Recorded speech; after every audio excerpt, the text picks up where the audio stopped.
So hi! Welcome and welcome back to my YouTube channel, and for today's tutorial guys, ituturo ko sa inyo kung paano nga ba natin malalaman na naka-restrict tayo sa ibang account.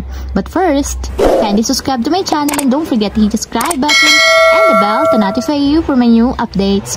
And if you want to learn more, just keep on watching and let's start!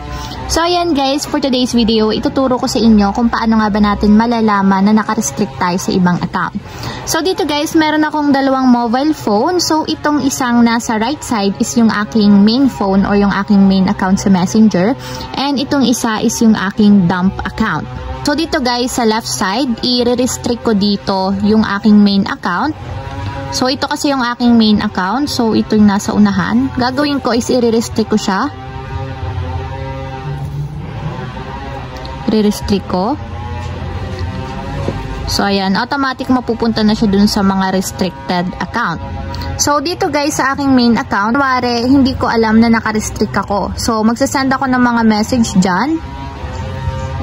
And kung makikita nyo man guys, pag naka-restrict, hindi talaga magno-notif dito sa account na na-restrict kayo. So, ang isang way lang dyan guys, para malaman natin naka-restrict tayo sa ibang account is try nyong i-call or i-video call. So, makikita nyo naman guys, naka-online siya. And kapag maririnig nyo, ang tunog lang is parang tut-tut lang or hindi nagre-ring, ibig sabihin naka-restrict kayo guys. Kasi kung makikita nyo, hindi siya nagre-ring, pero alam nyo namang naka-online siya. So, yun yung indication na talagang naka-restrict kayo sa account na yon. So, kahit i-video call nyo siya or i-voice call, hindi talaga siya magre-ring kasi naka-restrict kayo. So, tutut lang talaga yung lalabas. And, ganyan talaga kapag naka-restrict kayo sa ibang account. So, ayan. Online dito guys sa left side, pero kung makikita nyo, hindi talaga siya nagre-ring. So, ayun lang guys. Ganun lang kasimple kung paano nga ba natin malalaman na naka-restrict tayo sa ibang account. So, itatry nyo lang siyang i-video call or voice call.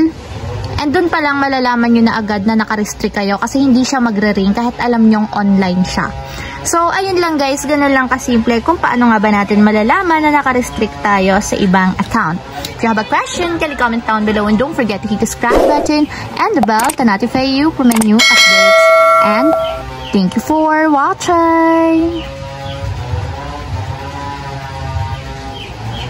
Living life, every day, late at night, not okay.